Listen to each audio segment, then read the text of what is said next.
नमस्कार, मनी गुरु की इस खास पेशकश में आप सभी का स्वागत है। मैं हूं स्वाति रायना। पिछले कुछ समय से बाजार में उथल पुथल का सिलसिला बना हुआ है। जब भी बाजार में गिरावट होती है तो निवेशक दो सवाल सबसे ज्यादा पूछते हैं।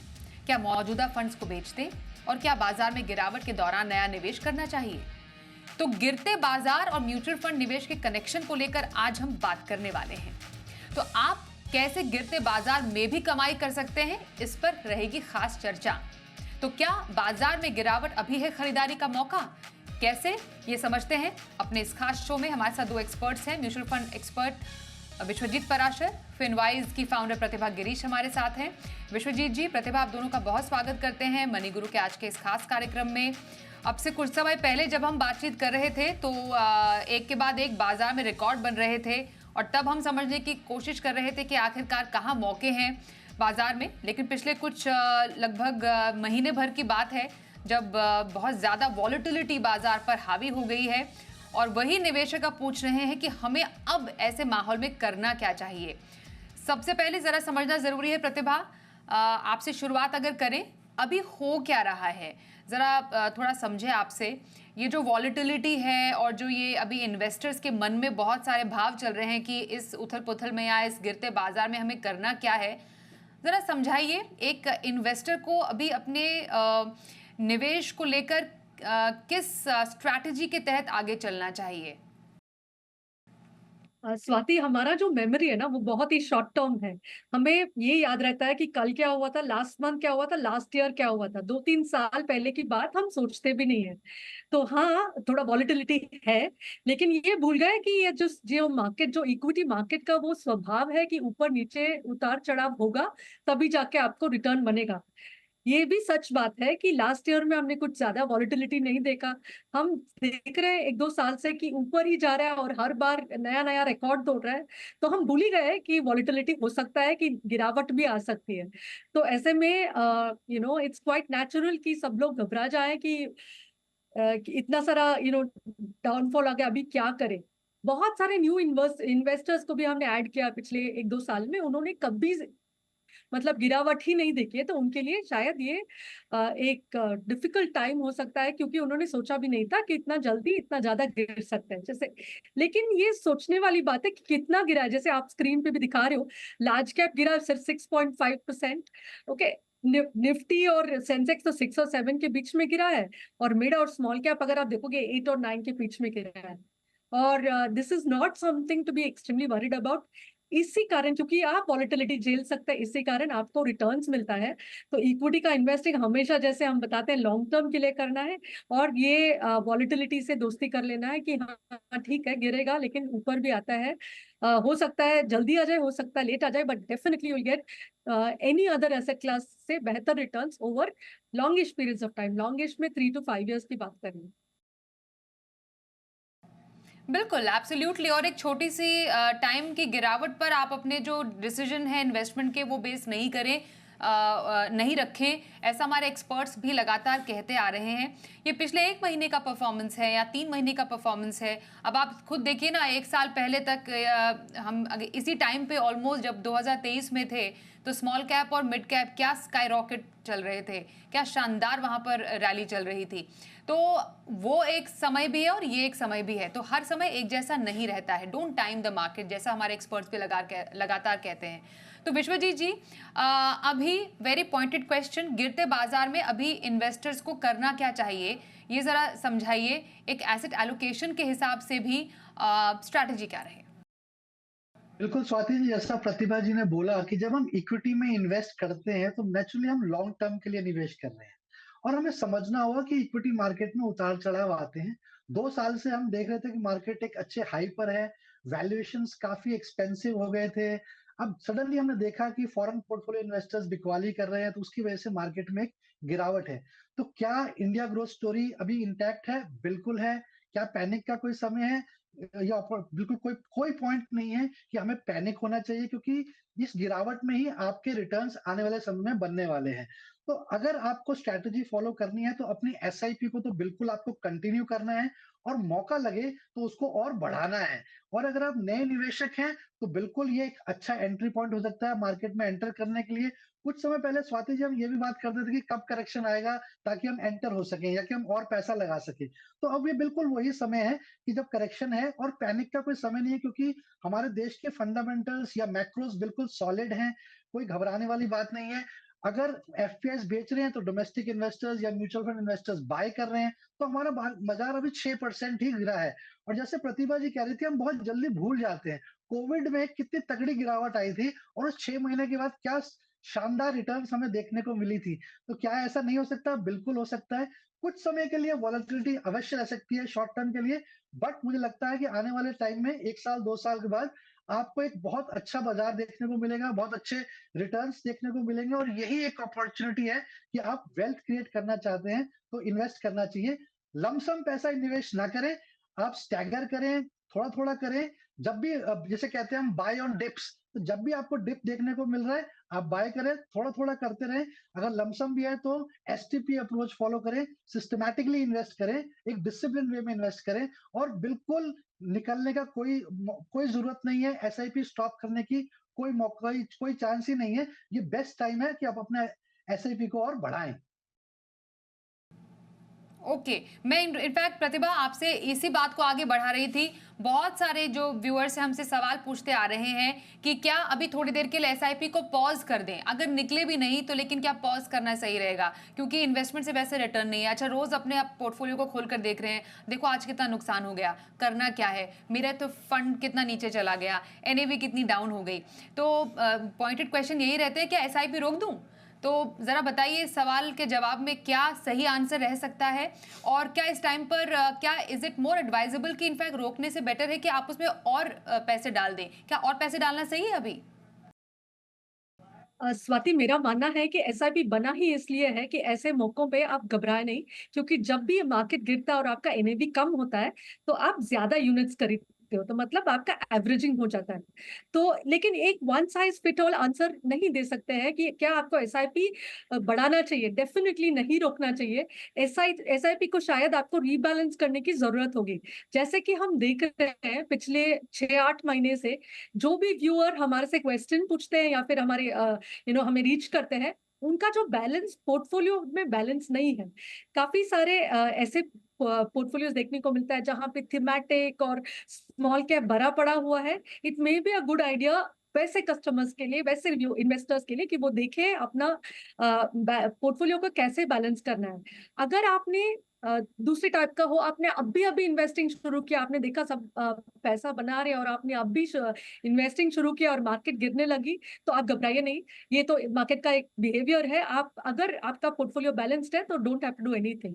अगर आपने ब्लाइंडली, मतलब जो सबसे बेस्ट रिटर्न दे रहा थीमेटिक हो, स्मॉल कैप हो, उसमें इन्वेस्ट किया है, तो डेफिनेटली आपको रीलुक करना चाहिए कि आपका एसआईपी कहाँ जा रहा है। उसको शायद आपको थोड़ा दिशा बदलने की जरूरत है। स्टॉप नहीं करना है, जितना इन्वेस्ट करे उतना ही करे, लेकिन थोड़ा उसका मतलब बैलेंस कर दे कि लार्ज कैप में ज्यादा हो और थीमेटिक स्मॉल कैप में एक्सेट्रा कम हो।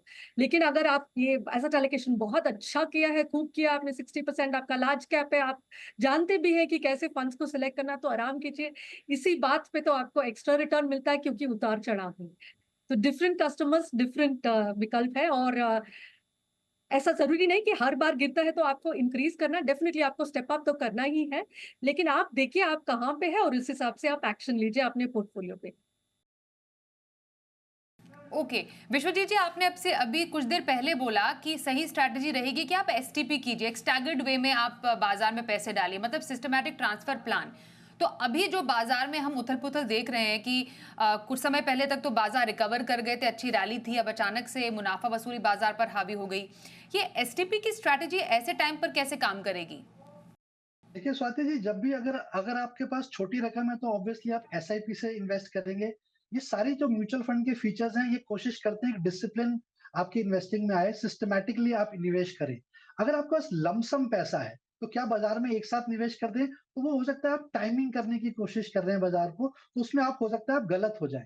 लेकिन अगर आप पैसे को लिक्विड फंड में निवेश कर देते हैं, जो कि bank account, saving bank account की जैसे ही आपकी तरह ऑपरेट करता है और उसकी जैसे ही रिटर्न्स देता रहता है, तो आप वहां से हर महीने 3 महीने, 6 महीने में अपने पैसे को इक्विटी में ट्रांसफ़र कर सकते हैं, जो फंड्स आपको लगते हैं कि अच्छे रिटर्न्स दे सकते हैं। जैसे कि अभी ऐसा लगता है कि बाज़ार में कि लार्ज कैप जैसे फ्लेक्सी कैप जैसे फंड्स में निवेश करना चाहिए। तो आप मान लीजिए किसी के पास 1 करोड़ रुपया है, तो वो 10-10 लाख करके 10 हफ्तों में अपने पैसे को ट्रांसफ़र कर सकता है। 2 महीने, 3 महीने में अपने पैसे को सिस्टमैटिकली ट्रांसफ़र कर सकता है इक्विटी फंड्स में। इकट्ठा ना लगाएँ, टाइमिंग करने की कोशिश ना करें, क्योंकि जितना सिस्टमैटिकली करेंगे, आप बाज़ार की वॉलेटिलिटी को कैप्चर उससे बच जाएँगे और आपको ज़्यादा यूनिट्स भी मिलेंगे क्योंकि एवरेजिंग होगी और टाइमिंग से आप जो वॉलेटिलिटी से आप बच जाएँगे। ऐसा कहा जाता है कि टाइमिंग ज़रूरी नहीं है कि आप टाइमिंग करें, ज़रूरी है कि कितना लंबे समय आप बाज़ार में रहें, कितना लंबे से कितना टाइम आप बाज़ार में रहें, वो इम्पोर्टेंट है, उसी से आपके रिटर्न्स और वेल्थ क्रिएशन होने वाली है। बिल्कुल, तो वेल्थ क्रिएशन के लिए इम्पोर्टेंट है कि आप बाज़ार में बने रहिए, अपने इन्वेस्टमेंट को ज़्यादा छेड़िए मत। पर एक इम्पोर्टेंट सवाल जो सामने आता है प्रतिभा, वो ये है कि बहुत टाइम से कोई एक फंड में काफ़ी नुकसान हो रहा है, अब बाज़ार में ऑलरेडी अगर गिरावट है, वो फंड का परफॉर्मेंस और ज़्यादा नीचे चला गया। जब नुकसान और ज़्यादा गहरा गया, वो रेड फ्लैग कहाँ पर है जब एक इन्वेस्टर को लगे कि मुझे तो अब नुकसान हो रहा है, मुझे इस निवेश से निकल जाना चाहिए। क्या ये सही टाइम रहेगा टू जज that kind of a fund एक एग्जिट स्ट्रैटेजी के लिए? मेरा मानना है कि जब बहुत अच्छा चल रहा है मार्केट, उस टाइम पे अगर आप बैलेंस करेंगे तो मतलब इतना डिसीजन डिफिकल्ट नहीं होता है। जब ऑलरेडी रेड है, उसको उसको बैलेंस करना बहुत ही मुश्किल बात है कि हम बोल रहे हैं कि कोई बात नहीं, पैसा चला गया तो चला गया। तो it's better to do it during good times. But ये जानना ज़रूरी है कि वो फंड परफ़ॉर्म नहीं कर रहा है, कि वो कैटेगरी ही परफ़ॉर्म नहीं कर रहा है। आपने अगर कैटेगरी गलत चूज़ किया है, तो it may still be a good time कि आपने मान लीजिए आप बहुत ही नैरो सा एक थीमेटिक फंड में आपने इन्वेस्ट किया है, वो अच्छा-खासा चल रहा था, अभी मीन रिवर्ट हो रहा है। ये मानना ज़रूरी है कि जो अच्छा कर रहा है, वो साइक्लिकल है और मीन रिवर्ट ज़रूर होगा और मीन रिवर्ट हो रहा है और बहुत लंबे समय अवधि तक आपको नहीं दिख रहा है कि ये जो थीम है, ये वापस आने वाला है। उस टाइम में करेक्टिंग इट मेक्स सेंस। लेकिन आपने जो एसेट एलोकेशन बराबर किया, आपने मार्केट कैप अच्छे तरह से चूज़ किया, वो मार्केट कैप ही नहीं अच्छा करा। जैसे लार्ज कैप ने रिलेटिवली अंडर परफॉर्म किया, अच्छा परफॉर्मेंस तो दिया, लेकिन मिड और स्मॉल कैप के बीच में अगर आप देखेंगे तो कम रिलेटिवली अंडर परफॉर्म किया, तो तब आपको बैलेंस नहीं करना है, क्योंकि वो मार्केट कैप ही अच्छा नहीं कर रहा है, very soon it will revert. तो पहले देखना है कि किस वजह से नहीं कर रहा है, क्योंकि आपने गलत फंड चूज़ किया, गलत थीम चूज़ किया, कि गलत कैटेगरी चूज़ किया, या फिर वो वो कैटेगरी ही नहीं अच्छा कर रहा है, तो यू कैन वेट। वो बराबर ठीक हो जाएगा in some time, provided your portfolio is kind of balanced. Okay, क्या अभी कुछ रीबैलेंस करने की ज़रूरत है विश्वजीत जी पोर्टफोलियो को? क्योंकि जैसा हमने पिछले कुछ टाइम में देखा है कि across all the categories mid और स्मॉल कैप बहुत ज़्यादा पिटे हैं। लार्ज कैप में हमने देखा निवेश तो आना शुरू ही हुआ था, वहाँ पर डल मोमेंट नज़र आ रहा है। तो किसी का अगर वैल्यूएशन विद इन इक्विटी बिगड़ा है पोर्टफोलियो का, is it a right time to rebalance the portfolio, या फिर अभी ज्यादा छेड़छाड़ ना करें क्योंकि बाजार में अभी कुछ ऐसा ही माहौल चल रहा है, थोड़ा सा लेट इट बी? जी, बिल्कुल, जैसा स्वाति जी जैसा अभी प्रतिभा जी बता रही थी, जब मार्केट एक अच्छे हाई पे होता है, तो उस समय रीबैलेंस करना काफ़ी आसान होता है।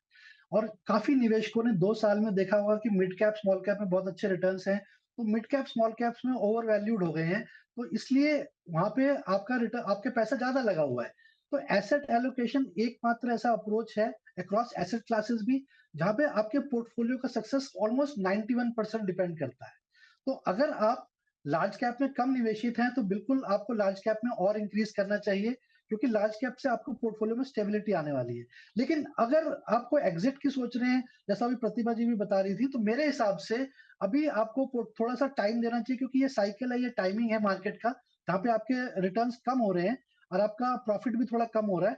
तो मेरे हिसाब से आप अगर देखिए आपका फंड जो है, वो पीयर्स के मुकाबले कैसा कर रहा है, क्या वो बेंचमार्क को बीट कर रहा है या नहीं कर रहा है? अगर वो बेंचमार्क को बीट कर पा रहा है, कैटेगरी को एवरेज को बीट कर पा रहा है, तो आप निवेशित रहें। अदरवाइज़ कोशिश करें एक आइडियल पोर्टफोलियो में 50-60% लार्ज कैप होना चाहिए, तभी एक बैलेंस पोर्टफोलियो बनता है। तो अभी कुछ समय मेरे ख्याल में वेट करना चाहिए। अगर मार्केट में दोबारा से थोड़ी-सी रिकवरी आती है, उस समय ज़रूर आपको अपना पोर्टफोलियो रिबैलेंस करना चाहिए। बिल्कुल, तो अब ऐसे बाजार में किन फंड्स में आप बना सकते हैं स्ट्रैटेजी, इस पर हम लेंगे अपने दोनों ही एक्सपर्ट्स की राय। तो एक छोटे से ब्रेक के लिए रुकते हैं, तुरंत लौटते हैं, बने रहिए हमारे साथ।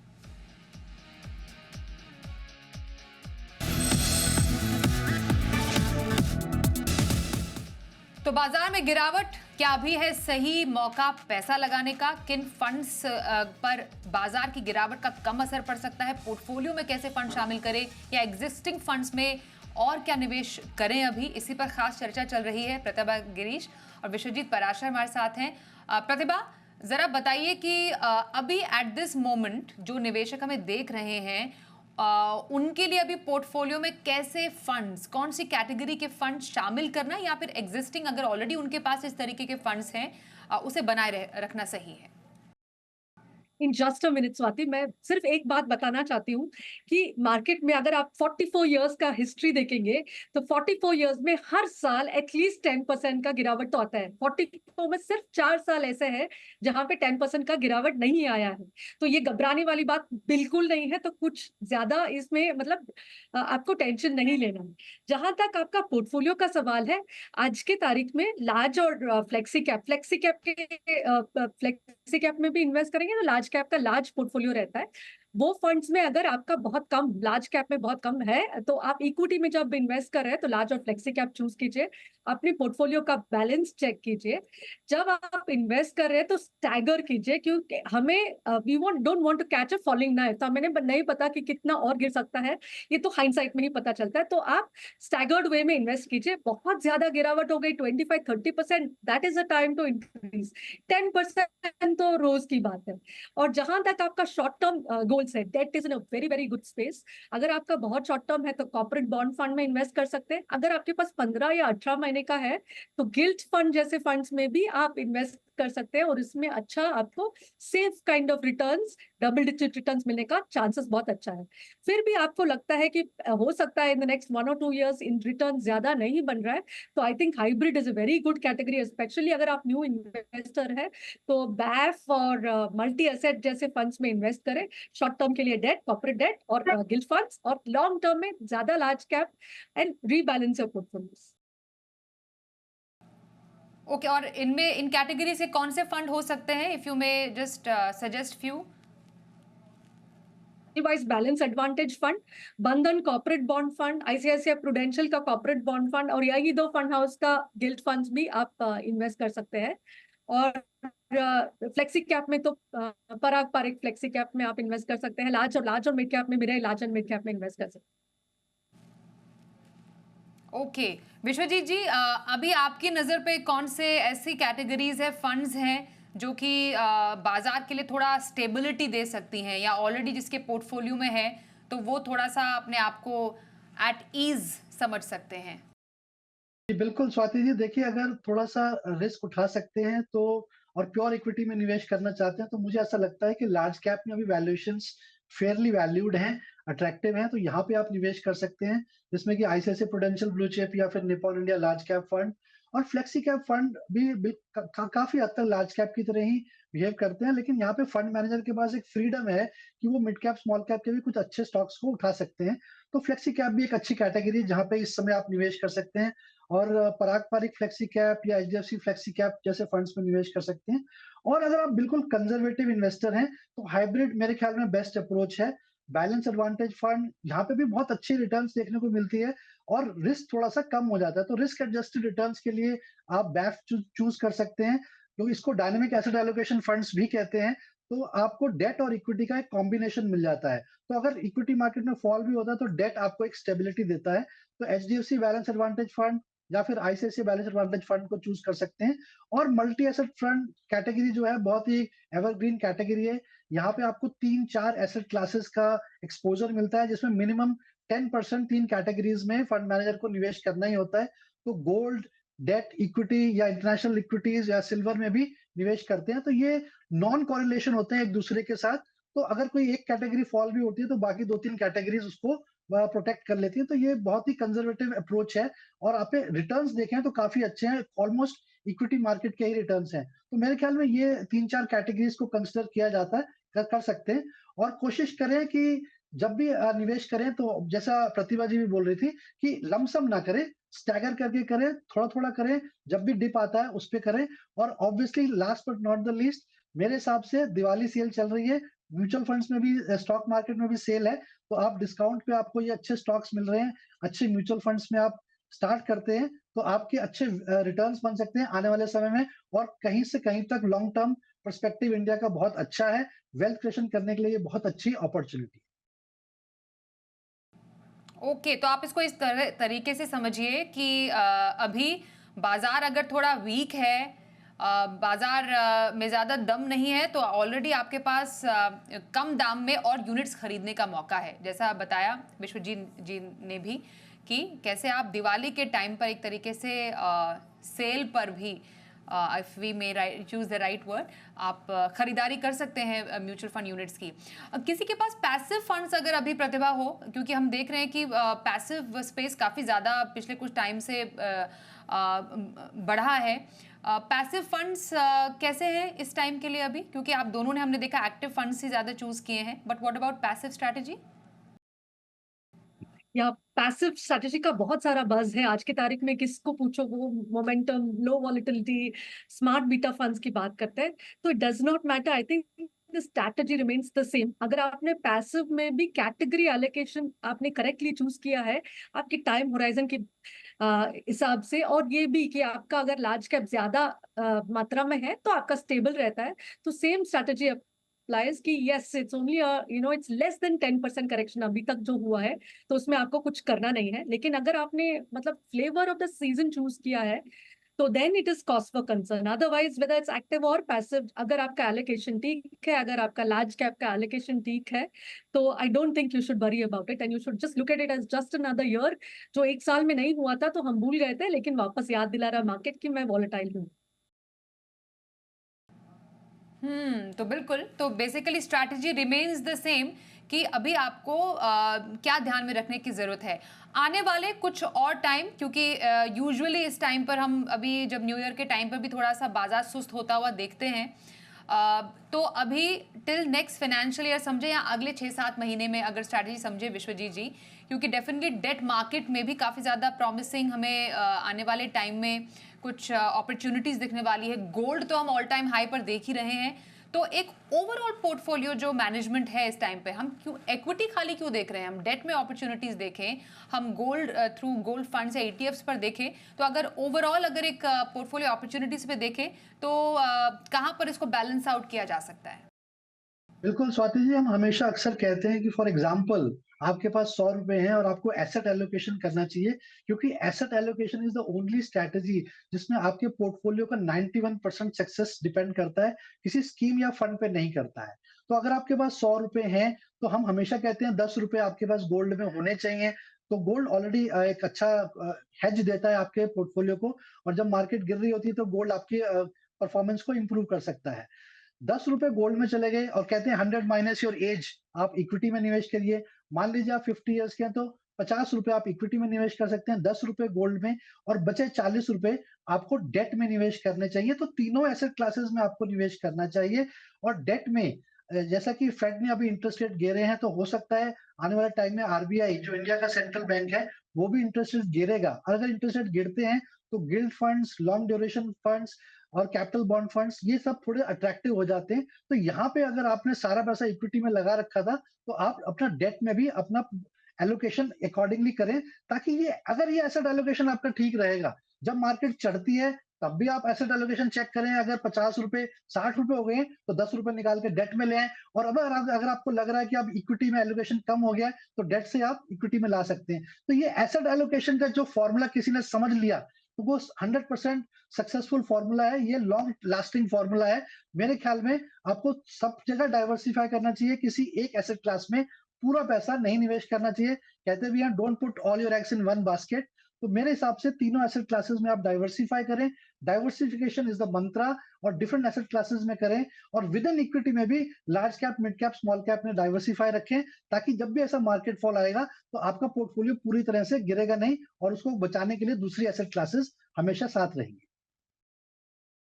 बिल्कुल, और यही समय जो होता है बाजार का, वो एक पोर्टफोलियो की परीक्षा होता है कि आपने जितना भी सीखा है एक्सपर्ट से या फिर खुद की रिसर्च से सीखा है, वो आप कितना अमल में लेकर आए हैं। अगर आपने अच्छे से डाइवर्सिफाई करके, सीख कर, रिसर्च करके अपना पोर्टफोलियो डाइवर्सिफाई किया है, भेड़ चाल में आकर किसी एक पर्टिकुलर एसेट क्लास या पर्टिकुलर कैटेगरी में अगर बहुत सारा पैसा नहीं डाला है, तो आपको चिंता करने की कोई बात नहीं है। बाकी जो स्टेप्स बताए हमारे दोनों ही एक्सपर्ट्स ने, उसको जरूर अमल में लाइएगा। Thank you so much Vishwajeet ji और प्रतिभा इस चर्चा में शामिल होने के लिए।